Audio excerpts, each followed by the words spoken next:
মিঠিজোড়া ধারাবাহিকে আমরা দেখেছিলাম রায়কে নিয়ে এসছিল কলকাতায় ওর নতুন পরিবারের দুই বৌদি। কেনাকাটি করেছে অনেক। সেখানেই দেখতে পেয়েছিল অনির্বাণকে রায়। দেখতে পেয়ে ভয় পেয়ে গেছিল। কেন ওর মুখোমুখি হতেও কিছুতেই চায় না, লুকিয়ে পড়েছিল। তারপর কেনাকাটি হয়ে যেতে ওরা বাড়ি ফিরে যাচ্ছিল। সেই সময় ওই পরিবারের বড় বউকে তার স্বামী ফোন করে বলেছে আলাদা করে দেখা করতে চায়। তাই বলল যে একটা রেস্টুরেন্টে ওরা খাওয়া দাওয়া করে বাড়ি ফিরবে, তারপরে দেখা করে চলে আসবে। দেখা করতে গেছে তার স্বামীর সাথে, বলছে যে অনামিকার বাড়ির খবর জানতে পেরেছে। এবার ওরা কি করবে? ওর বাড়িতে কি জানিয়ে দেবে? ওদের কাছে আছে রায়পূর্ণা মুখার্জি। ওরাও তো কত চিন্তা করছে, ও আসলে সব ভুলে গেছে, কিছু মনে করতে পারছে না। ওদের তো একটা কর্তব্য। ওরা জানতে পেরেছে অনির্বাণ সেন ওর স্বামী, তার সাথে ডিভোর্স কেস হচ্ছে। তাই ওরা সিদ্ধান্ত নিল যে রায়ের বাড়িতে ওরা যাবে। বাড়িতে এদিকে নীলু নানান কথা বলে মন ভেজাচ্ছে। বৌমণি কিছুতেই মেনে নিতে পারছে না নীলুকে বলেছিল তোমার জন্য খাবার দেওয়া আছে, তুমি গিয়ে খেয়ে নাও। একসাথে ওরা কেউ খাবে না। এমনকি বিক্রম অন্য জায়গায় বদলি নিয়ে চলে যাবে। চরকিকে নীলুর সংস্পর্শে আসতে দেবে না। যদি চরকি ওরই মতো একটা মেয়ে তৈরি হয় তখন কি হবে? ওকে কিছুতেই বিশ্বাস করতে পারছে না। অনেক করে বোঝানোর চেষ্টা করছে ও দিদিভাইয়ের কোনো ক্ষতি করেনি, দিদিভাইকে মারতে পারে না, দিদিভাই নিশ্চয়ই বেঁচে আছে। কিন্তু বৌমণি বিশ্বাস করতে পারে না। বলছে তুমি রায়ের সাথে যা করেছো, নিজের মায়ের পেটের বোন হয়ে এটা ভাবা যায় না। এত তোমার রাগ রায়ের ওপর? ও দেখো তোমার বিয়ে দিয়েছিল, তুমি তো একটা অপদার্থ মেয়ে। নিজের ভালোবাসার মানুষটাকে তোমার হাতে তুলে দিয়েছিল, কিন্তু তুমি টিকে থাকতে পারলে না। তোমার জন্য কত কী না করেছে, কত বিপদ আপদ থেকে তোমায় রক্ষা করেছে, তাও তুমি ওর সংসারটা ভেঙে দিলে। আরও যে কত কী করলে, আদৌ ও বেঁচে আছে কি না জানি না। তোমাকে কোনো বিশ্বাস নেই। তোমার ভাত দেওয়া আছে, খেয়ে নাও। কিন্তু নীলু খেতে পারছে না। ওর মনে কষ্ট হচ্ছে কোথাও, জানি না সেটা কুমিরের অশ্রু কিনা। বৌমনি বলছে কী ব্যাপার, তুমি খাচ্ছ না? বলছে একটু বসবে। বলছে না, আমার বসার সময় নেই। তখন বলল দেখো তুমি তো জেলের ভাত খাচ্ছিলে, এখানে তুমি ভালো খাবার পেয়েছো, না কি পছন্দ হয়নি খাবারটা? খেয়ে নাও যা পেয়েছো। এই বলে চলে গেল। কেউ কথা বলছে না, ওর ভালো লাগছে না। তারপর দেখেছে ঘরে কেউ দরজায় কড়া নাড়ছে। ওরা ভাবছে কে আসতে পারে, ভয় পায়। এই বুঝি রায় ফিরে এলো। দরজা খুলেছে, দেখছে আননোন দুটো মানুষ এসছে, একটা দম্পতি। ওরা বলছে আমরা কি একটু ভেতরে গিয়ে কথা বলতে পারি? বলছে কি ব্যাপার বলুন তো?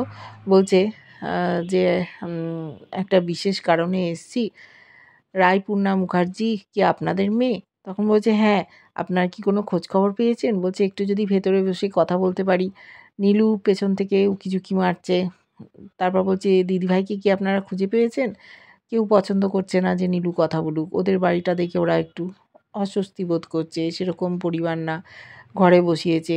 তারপর বলেছে দেখুন, আপনাদের কিছু কথা বলতে চাই। আমরা স্বামী স্ত্রী দুজনে একদিন রাতে যাচ্ছিলাম, মাসখানেক আগের ঘটনা। তা সেখানে যেতে যেতে দেখি যে একটা মেয়ে পড়ে আছে। আমরা দেখি অ্যাক্সিডেন্ট হয়েছে। তাকে আমরা ফেলে রেখে যেতে পারিনি। ভেবেছিলাম ওকে চিকিৎসা করে বাঁচাবো। থানা পুলিশ করলে হয়তো অনেকটা দেরি হয়ে যেত, পুলিশের অপেক্ষা করলে বাঁচানো যেত না একটা মানুষের জীবন। তাই আমাদেরই একজন পরিচিত ডাক্তারবাবুর আন্ডারে একটা হাসপাতালে ভর্তি করি। তা প্রথমে তো আমরা জানতে পারিনি। নীলু চেঁচাচ্ছে এতদিন পর আপনারা খবর দিতে এসছেন, 1 মাস হয়ে গেল। সকলে বলছে তুই চুপ কর, পরে তুই কথা বলবি। তারপর বলল দেখুন, আমরা ওর পরিচয় জানতে পারিনি। ও সব স্মৃতি হারিয়ে ফেলেছে। অনেক আমরা চেষ্টা করেছিলাম। এখন ও সুস্থ আছে। ডাক্তারবাবু বলেছেন ওর মনে যাতে কোনো রকম চাপ দেওয়া না হয়। ওকে আমরা চেষ্টা করছি মনে করানোর। ও জানে না যে আমরা এখানে এসেছি। অনেক খুঁজে পেতে আমরা আপনাদের খোঁজ খবর পেয়েছি, সেই জন্য জানাতে এলাম। রায়ের মা কান্নাকাটি করছে, ওর দাদাভাই কাঁদছে, বলছে এতদিনে আমার বোনের খবর পেয়েছি। ওর মা সাথে সাথেই যেতে চাইছে। তখন ওরা বলল, দেখুন আপনারা এত তাড়াহুড়ো করবেন না, আপনাদের আমি নিশ্চয়ই নিয়ে যাব, কিন্তু একটা অকেশান আছে, সেই অকেশানে আপনারা অতিথি হয়ে যাবেন। বললো যে আপনারা কাল যাবেন, কালকে আমাদের শ্বশুর শাশুড়ি মার বিবাহবার্ষিকী, সেই হিসেবে কিছু লোকজন আসবে, তখন আপনাদের সামনে মুখোমুখি দাঁড় করিয়ে দেবো রায়কে। রাই আপনাদের চিনতে পারে কিনা আমরা সেটা দেখব, আপনারা কিন্তু কোনো রকম জোরাজুরি করবেন না, এতে ওর হিতে বিপরীত হতে পারে। ওরা বলছে যে আমরা ওকে ফিরে পেলেই আমাদের পক্ষে অনেক, কত আমরা খুঁজেছি, ভাবতেও পারছি না ও বেঁচে আছে, সব সময় খবর পেতাম, এই বুঝিও নেই।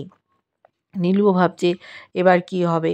ওরা সব বলে গেল, নেমন্তন্ন করে গেল, কোথায় ওরা থাকে, অনেক দূরে, খড়গপুরের কাছে একটা জায়গায়, অত দূরে ওরা পৌঁছে গেছে।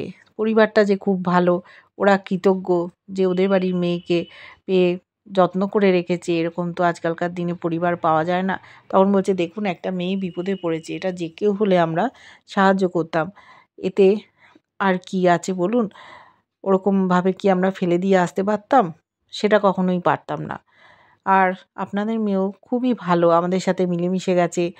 আর এই যে আমার স্বামী, ওর ভাই, ওকে তো বোন বলেই ভালোবাসে, আমাদের দুটো ছোট ছোট বাচ্চা আছে, তারাও ওকে খুব ভালোবাসে, ও আমাদের পরিবারে একেবারে মিলে গেছে। ও চলে আসবে এটা ভাবতেও আমরা পারি না, কিন্তু আমরা চাই যাদের পরিবারেরও মেয়ে সেখানে ফিরে আসুক। আপনারাও তো খোঁজখবর করছেন, ওই জন্যেই আমরা ভাবলাম আপনাদের খবরটা দিই। ওরা খুব খুশি। এবার বলে ওরা চলে গেল, বাড়ি চলে গেছে। পরের দিন ওদের অনুষ্ঠান। এদিকে আমরা দেখেছি নীলু বায়না করছে, ও অবশ্যই যাবে, কিন্তু নীলুকে নিয়ে যেতে এরা চায় না, কিছুতেই নিয়ে যাবে না, বলছে আমাকে একবার নিয়ে চ। বলছে না, রাই যে ফিরে আসবে এটা আমরা স্বপ্নেও ভাবতে পারিনি। ওর মা বলছে, মুখপুরি তুই খবরদার যাবি না, রাই যদি তোকে দেখে তখন মুশকিল হবে, একে ওর স্মৃতি নষ্ট হয়ে গেছে। বলল, দিদিভাই যদি আমাকে বলে যে এখান থেকে চলে যেতে, আমি তাহলে চলে যাব।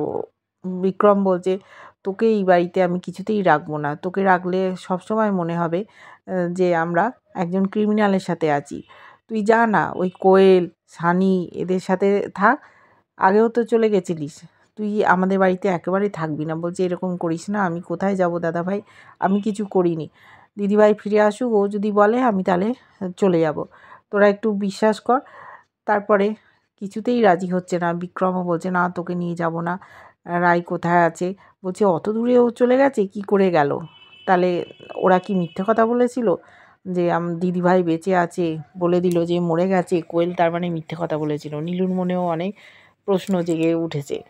রাই বেঁচে থাকলে তো ওর পক্ষে মুশকিল, ও যদি সাক্ষী দিয়ে দেয় যে নীলু আর কোয়েল দুজনে মিলে ওকে মারবার প্ল্যান করেছিল, এই একটা ভয় ওর মনে কাজ করছে। কোনো রকমে জামিনে ছাড়া পেয়ে এসছে।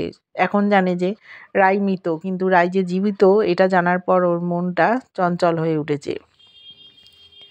বলেছিল বৌমণি নীলুকে যে তুমি যদি জানতে পারো যে রাই বেঁচে আছে, তুমি আবার ছুটবে রায়ের কোনো ক্ষতি করার জন্য, তাই তোমাকে আমি একেবারেই বিশ্বাস করি না। কিন্তু বিক্রম মনে মনে ভাবছে যে না, এই মেয়েকে তো বিশ্বাস নেই, তখন একা বাড়ি পেয়ে আবার নানান রকম প্ল্যান করবে, হয়তো আমাদের সবাইকেই মেরে ফেলার চেষ্টা করবে, এমন কাণ্ড করবে, করতেই পারে। তাই ওকে নজরছাড়া করা যাবে না। বলল, ঠিক আছে তুই আমাদের সাথেই যাবি, কিন্তু একদম রায়ের সামনে আসবি না। বলেছে, না দাদাভাই, আমি কিচ্ছু করবো না, আমি দূর থেকে দিদিভাইকে দেখব। এই মতো কথা হয়েছে। ওরা সকলে মিলে পরের দিন যাবে। রাই যেখানে আছে সবাই খুব খুশি যে এতদিন পর রায়ের একটা খোঁজ পাওয়া গেছে, রাই যে বেঁচে আছে এটা ওরা নিশ্চিন্ত, কিন্তু ওর স্মৃতিশক্তি কেন নষ্ট হয়ে গেল সেটাই ওরা মেনে নিতে পারছে না। রাই এর কিছুই জানতে পারল না। এদিকে অনির্বাণও নিমন্ত্রিত। অনির্বাণও যাবে পরের দিন। ওর মা বলছে, কি ব্যাপার অনি, তুমি কেন যাবে? এই তো তোমার সাথে আলাপ হলো, পরিচয় হলো, অচেনা লোক, তুমি বারবার কেন যেতে চাইছো বলো তো, কি ব্যাপার? ও বলল, দেখো ওদের পরিবারটা ভেবেছিলাম যে সেরকম না, কিন্তু আমাকে আপন করে নিয়েছে, বয়স্ক ভদ্র মহিলা, ভদ্রলোক, আর শুভর আত্মীয়, আমাকে এতবার করে রিকোয়েস্ট করলো, আমি আর না বলতে পারলাম না। ওর মাও বুঝতে পারছে না, বলছে এত দূর তুমি ড্রাইভ করে যাবে? তখন বলল, সাবধানে যেও। আর রাই আর অনির্বাণের যে ডিভোর্স কেস হচ্ছে সেই ব্যাপারে উকিল খোঁজখবর নিচ্ছে। রাই ওর মাকে বলল এটা নিয়েও ভাবতে হবে, কোথায় গেল রাই, এই সব কথাবার্তা চলছে। এইভাবে ধারাবাহিকটা এগিয়ে যাচ্ছে। কেমন লাগছে তোমাদের অবশ্যই জানিও। ভালো লাগলে লাইক কমেন্ট সাবস্ক্রাইব করা, যারা ফেসবুক পেজ থেকে দেখছো ফলো করে সাথে থেকো।